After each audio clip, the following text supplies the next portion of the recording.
Written by Shirley Gordon.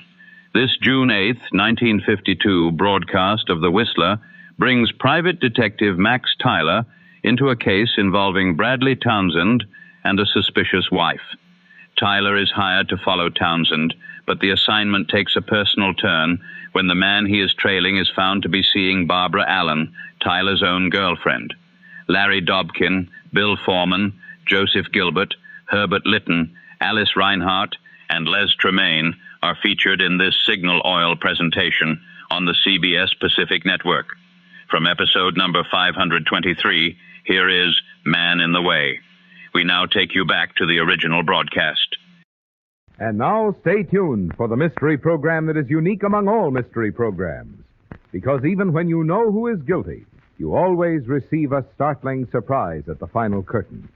In the Signal Oil program, The Whistler, transcribed by the Signal Oil Company to enable the entire production staff of The Whistler to enjoy a summer vacation.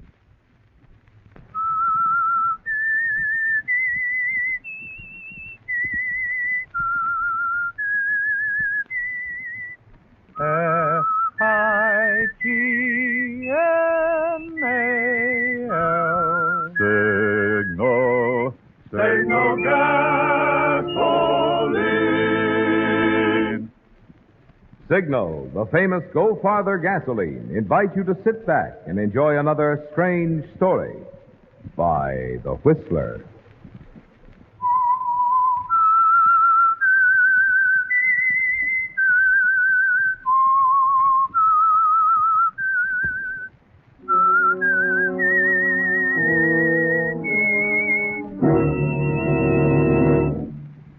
I am the Whistler, and I know many things, for I walk by night. I know many strange tales hidden in the hearts of men and women who have stepped into the shadows. Yes, I know the nameless terrors of which they dare not speak. And now for the Signal Oil Company, The Whistler's strange story, Man in the Way.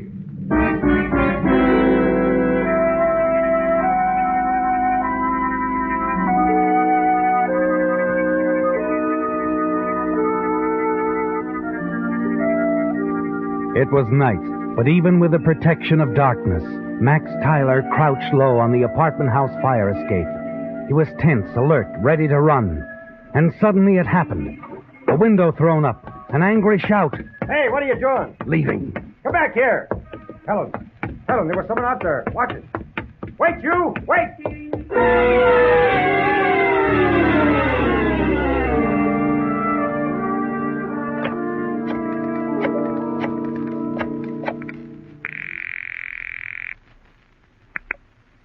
Hello? Mrs. Wilson? Yes, who is this? It's Max Tyler, Mrs. Wilson. I'm afraid I don't have anything definite for you yet. I ran into a snag on the case. But don't you worry. I'll have something for you soon. Oh, look, Mr. Tyler, I'd rather you didn't. I've changed my mind. I don't want you to do anything. Anything at all. Oh, but wait a minute, Mrs. Wilson. What about my fee? You already have it, Mr. Tyler. As much as I'm going to give you. But I told you. I no longer need your services. Good day, Mr. Tyler.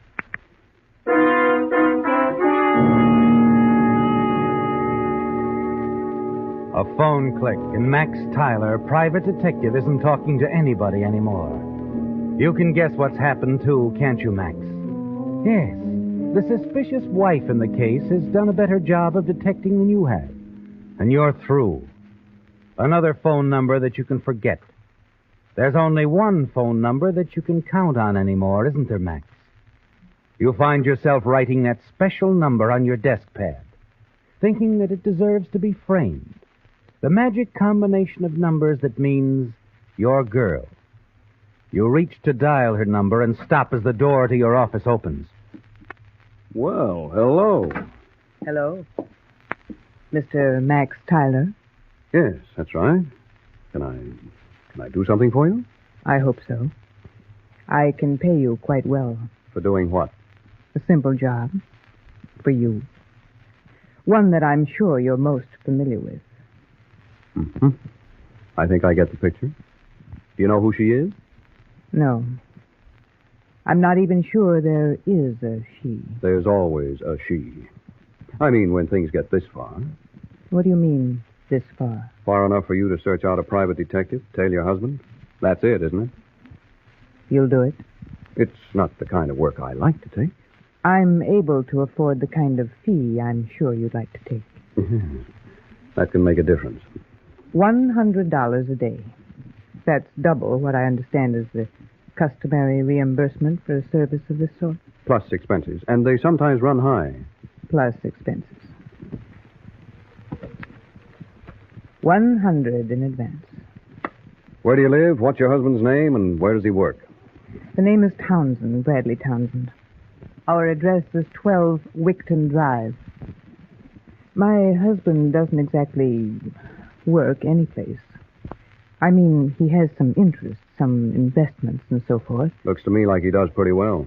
Or do you have a friend who raises mink and money trees? I have my own money. My income is larger than my husband's. Considerably larger. I get it. What you mean is your husband's investing is done with your dough. That isn't important. It is if you're buying mink to look good on somebody else. My husband doesn't have access to that kind of money without my knowledge. I see. You kept a tight grip on the purse strings, only now he's double-crossed you by letting go of the apron strings, huh? You always know where your money goes, but you don't always know where your husband goes, and that's where I come in. Well, you put it rather crudely, but I can see you comprehend the situation. Yeah, sure, I get the picture. What more do you need to know? Oh, a few minor details, like what does he look like, what kind of car does he drive, the license number, when does he come home, and when doesn't he come home? Well, he usually drives our town car. It's a Cadillac, black. License number H2N843. He's quite handsome, very. His face is youthful. Tan. Brown eyes, black hair. He's old enough to have gray hair. He dresses very well, in good taste. Tweeds and Oxford grays. And up to now, he could do no wrong. You're just plain crazy about this guy you bought, aren't you, baby? You get the picture. Just plain crazy. And just plain scared you can't keep him. Just plain scared I've already lost him. You asked one other thing. When does he come home? Well, the answer is that lately he doesn't. I mean, not really. When he comes, he never stays. He only comes home to change from the tweeds to the Oxford gray. After I find out who she is, then what? Then you get paid. Well, that's okay with me, Mrs. Townsend. You buy the ticket, and I take a $100 a day tour into your husband's private life. Oh, and don't try to reach me at any time. I'll contact you. Anything you say? Find out who she is and where she is. Good night. Just a minute. Yes? Your handbag. I have it. That's just what I mean. I think it could be in safer hands. When it comes to money, Mrs. Townsend, I'm sure you know exactly what you're doing. But when you start carrying something else around in your purse, you're liable to get into trouble that money can't get you out of. You better let me have that gun.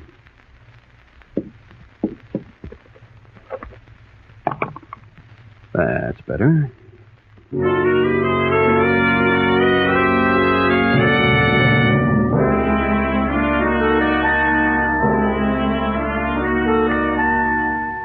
Mrs. Townsend meant business, didn't she, Max?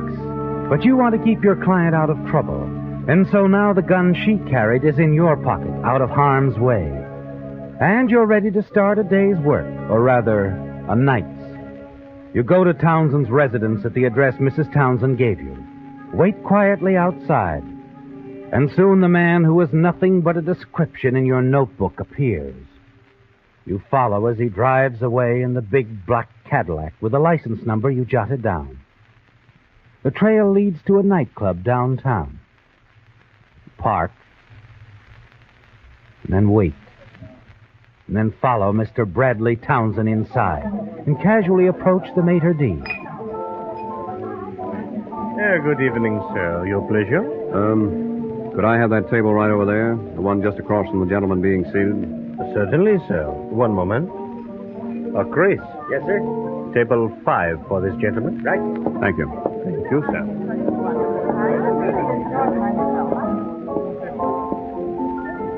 You sit quietly, studying your prey. He fits his wife's description, doesn't he, Max? Youthful somehow, tanned and handsome. Tonight his tweeds have been exchanged for an expensively tailored dinner jacket. You can understand why Mrs. Townsend would worry whenever he was out of her sight. You wish to order now, sir? Just another drink, waiter. The same. Right away, sir. You look around and notice that more than one woman in the room has her eyes fastened on Bradley Townsend. And then you notice his expression. Realize that the woman he is waiting for has entered the room. You turn slowly, following the line of Townsend's gaze. And then feel your fist clenching tight, and your other hand brings your drink down sharply on the tabletop. What is it, sir? Of all the women in the world, he has to choose mine. Mine! Something wrong, sir? What? I said, is there something wrong, sir? Is there anything I can do? No. Yes? Not you or anybody. It's just something for me to do.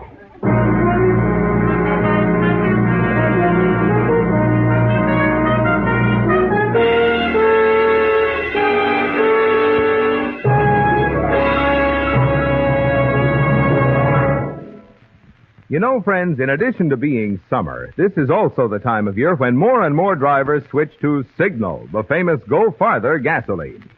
Vacation-minded folks just naturally go for Signal's good mileage. But mileage, mind you, is only half of Signal's story. Just you talk with a few Signal customers, and you'll find they're equally enthusiastic about Signal's performance. After all, in order to give you such good mileage, today's Signal gasoline has to help your motor run more efficiently. And when your motor runs more efficiently, naturally you also enjoy quick starting, proud pickup, and smooth purring power. The things that make driving a real pleasure. So to get the most out of your vacation travel dollars, make the friendly Signal stations you'll find throughout the 7 western states your headquarters for happy mileage. And even if you're not planning a vacation trip, well, any time is a good time to power your car with Signal, the famous Go Farther gasoline. Signal, signal, signal gasoline. Your car will go far with Go Farther gasoline.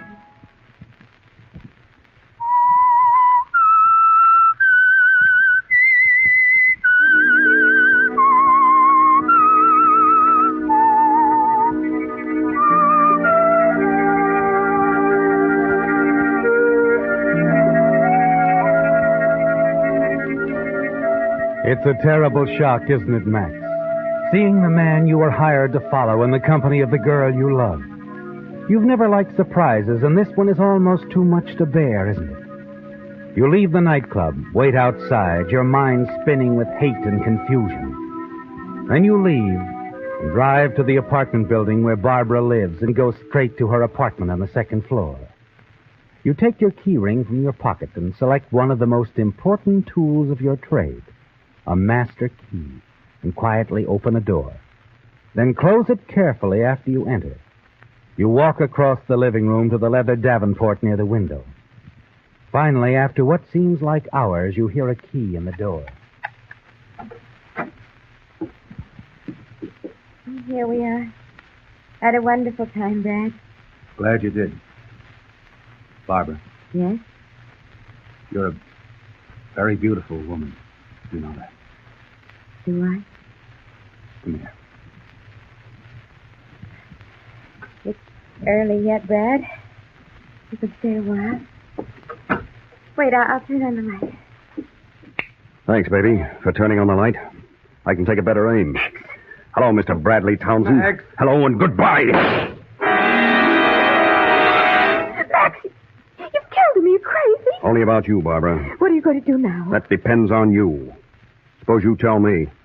What are you going to do now? Max, you know how it is with us. The same. It'll always be the same. And him? Where did he fit into the picture? Well, the only place you don't. He took me to nice places, bought me nice presents. He sounds real nice. I guess maybe he was. I really didn't notice. You're not a nice guy, Max, but you're for me. What are you trying to say? I'm saying it. I'll go all the way with you, Max. Even if it's murder. There isn't any if, baby.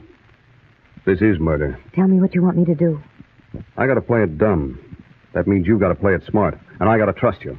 Up to a point, at least. Like, say, the point of a gun. I mean what I said, Max. Every word of it. A girl always means what she says. When she says it. I'm not just a girl, Max. I'm your girl. Remember? There's never been anything wrong with my memory. From now on, just make sure that yours stays in working order. What are you doing? Checking Mr. Bradley Townsend's identification. What'd you find? Real money. Quite a wad. Considering the story I got from the little woman. You've met his wife? She's my client. She hired me to find out about you. I'm sorry, Max. That was rough. Too late for tears, baby. Things could get rougher now, but not if you stick by me, and not if we play it smart. Listen, baby, I'm keeping this money. It's no use to him now, and she's got plenty more where this came from, so I'm playing finders keepers. When all this is over, I'll supply those nice things you seem to want so badly. You're going to make this look like robbery? It's going to look exactly like what it could have been. Murder. Motive jealousy. I'll leave enough dough on him to make it look good. And I'll also leave this. The biggest, fattest clue a cop could ask for. Your gun? It's Mrs. Townsend's gun. Oh. And that's how it's going to be. That's how it was, baby, and don't forget it. I'm sorry this happened to him, but if anything ever happened to you, Max, I don't think I could stand it. And if it's up to me, nothing's going to happen to you. Then that's the way I leave it, baby. Up to you.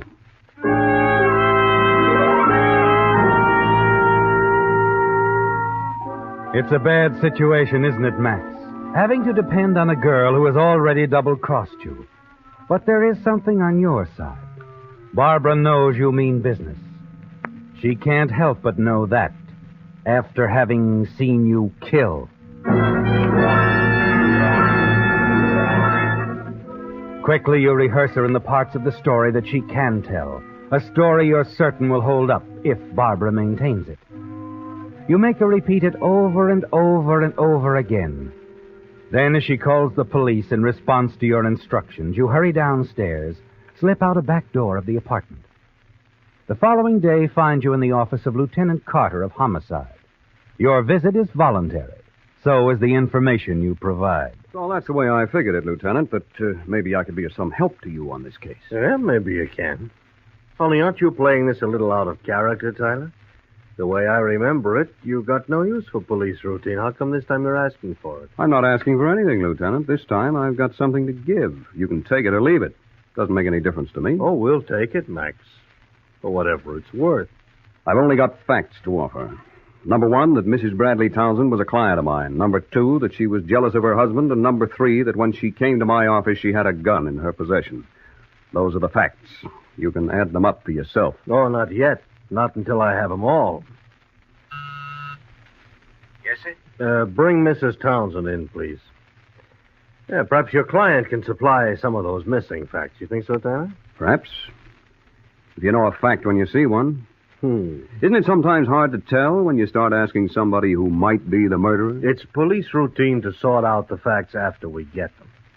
And as for who we get them from, why, anybody might be the murderer, Max. In a homicide case, everybody is suspect. That's routine, too. Hello, Mrs. Townsend. Won't you sit down?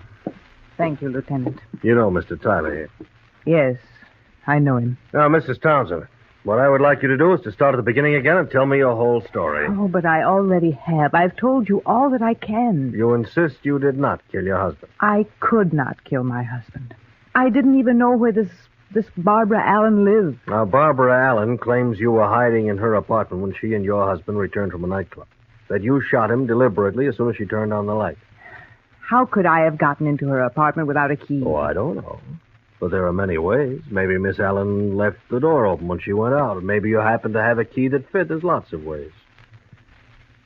Why would Miss Allen say you did it if you didn't? I don't know. Now, that's the statement of an eyewitness, Mrs. Townsend.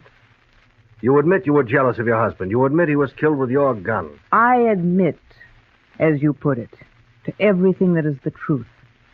I told you about the gun. It's mine. But it was taken away from me. By Mr. Tyler. Oh. Well, thank you, Mr. Townsend. That'll be all for now. Sergeant, you show Mrs. Townsend out. I'm certainly sorry this happened, Lieutenant. Maybe if I'd been called in on the case earlier, I mean, if Mrs. Townsend had come to me sooner, maybe I could have stopped her. Stopped her from what? Why, from killing her husband. That's what you're saying she did, isn't it? Oh, maybe that's what I'm saying, but what she's saying is she didn't. So that makes us only even. Well, then you've got no real proof against her. Maybe, maybe not. I've got this gun. She says it's hers. Ballistics says it killed her husband. And? Well, you heard her. She says something else. She says you took the gun away from her before it killed her husband. I should have. I wish now that I had, but I didn't. Well, go on. Well, when she came to my office to hire me to tail her husband, I saw she had a gun in her handbag. I told her guns had a way of getting people into trouble they couldn't get out of. I said she'd better give me the gun. But she didn't. She gave me a promise instead. What was the promise? She promised to leave her husband up to me. So you let her keep the gun? Yeah, it looks like that was my mistake. Oh, looks like it was hers. Maybe. Maybe? Well, she says you took her gun. You say you didn't. We're still only even. I see. I'm glad you do. After I talk with our eyewitness, Barbara Allen, again, maybe I'll see, too. Okay, Lieutenant. When you do come up with all the answers, let me know, will you? Now that I find out I'm considered a suspect in the case, I'm more interested in it than ever. Well, don't you worry, Tyler. You'll hear from me.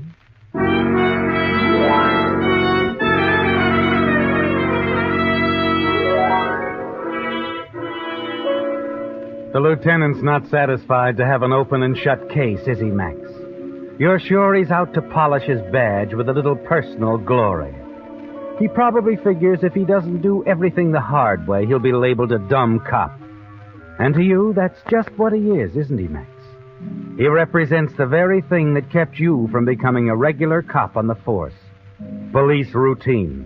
The monotonous study, the ceaseless probing, the repetitious, unrewarding duty of police routine. You only hope that your sweetheart, Barbara Allen, will understand this attacking mechanism of police routine and be equipped to withstand its many masked maneuvers. Hello? Tyler? Oh, that's right, Lieutenant. Found any new answers to the Townsend case? Looks like the case is closed, so far as I'm concerned. Well, what do you mean? I mean, it's going to be up to a judge and jury from here on in. And it doesn't look too good for Mrs. Townsend. When there's an eyewitness who'll swear to the crime, it sort of puts the suspects back against the wall. The eyewitness's story sealed up the case for you? Yeah, it looks that way. Townsend's girlfriend is in the clear, and so, incidentally, are you. Well, thanks. That's nice to know. I'll be seeing you, Lieutenant.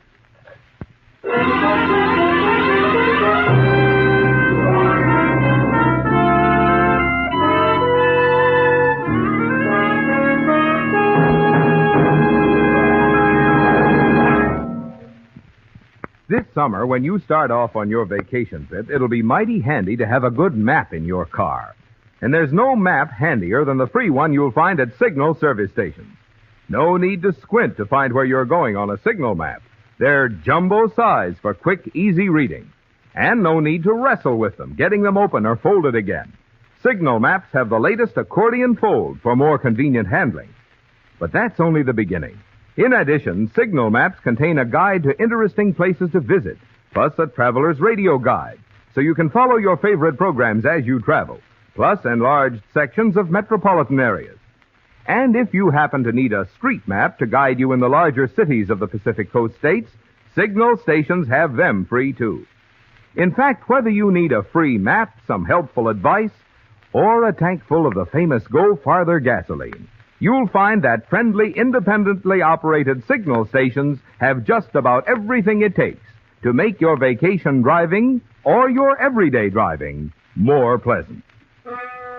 Signal, signal, signal gasoline. Your car will go far with Go Farther gasoline.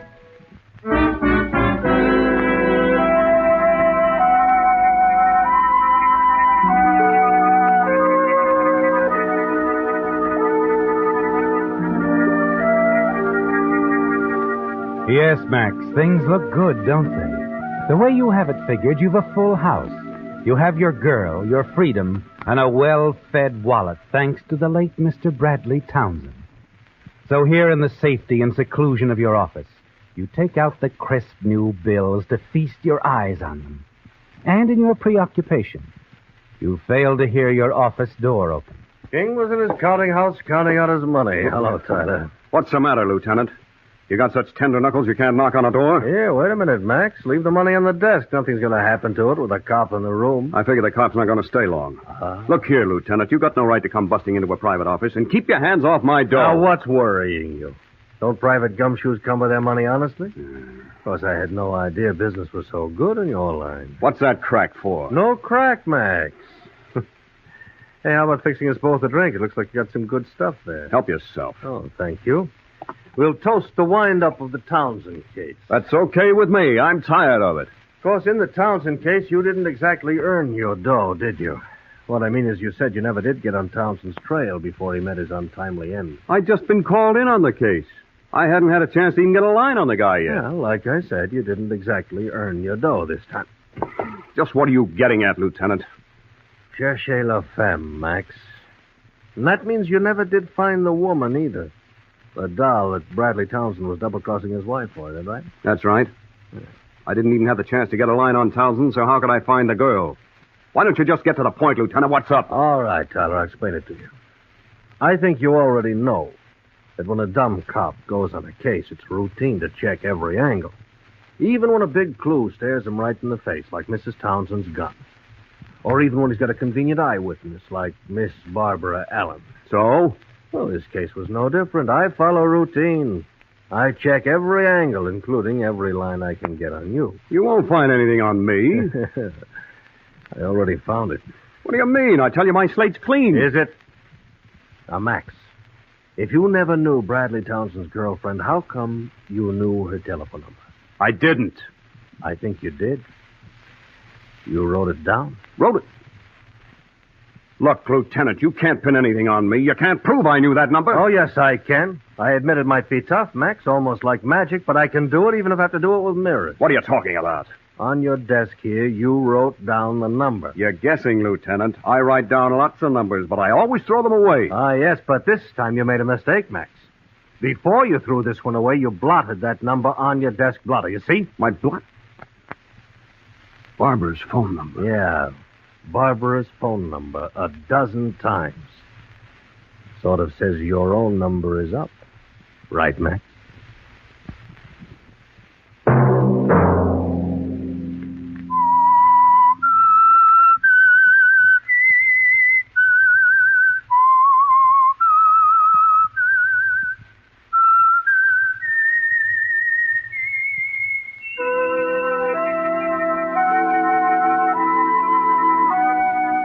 Let that whistle be your signal for the Signal Oil program, The Whistler, each Sunday night at this same time.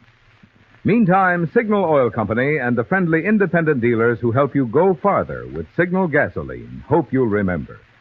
Regardless of what gasoline you use, you'll enjoy more miles of happy driving if you drive at sensible speeds, obey traffic regulations, and avoid taking chances. You may even save a life, possibly your own. Featured in tonight's story were Bill Foreman as the Whistler, Les Tremayne, Alice Reinhardt, Joe Gilbert, Larry Dobkin, and Herbert Litton. The Whistler was produced and directed by George W. Allen, with story by Shirley Gordon, music by Wilbur Hatch, and was transcribed and transmitted overseas by the Armed Forces Radio Service. The Whistler was entirely fictional, and all characters portrayed on The Whistler are also fictional. Any similarity of names or resemblance to persons living or dead is purely coincidental. Remember to tune in at this same time next Sunday, when the Signal Oil Company will bring you another strange story by The Whistler. Marvin Miller speaking for the Signal Oil Company.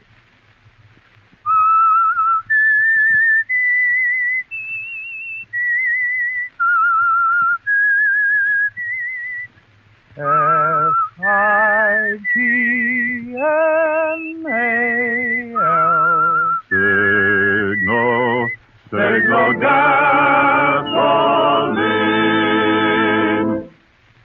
Stay tuned now for Our Miss Brooks, starring Eve Arden, which follows immediately over most of these stations.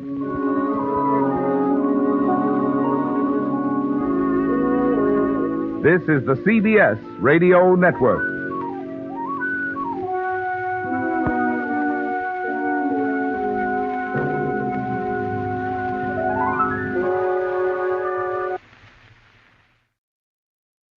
That was The Whistler with Man in the Way. Follow The Whistler for more classic broadcasts.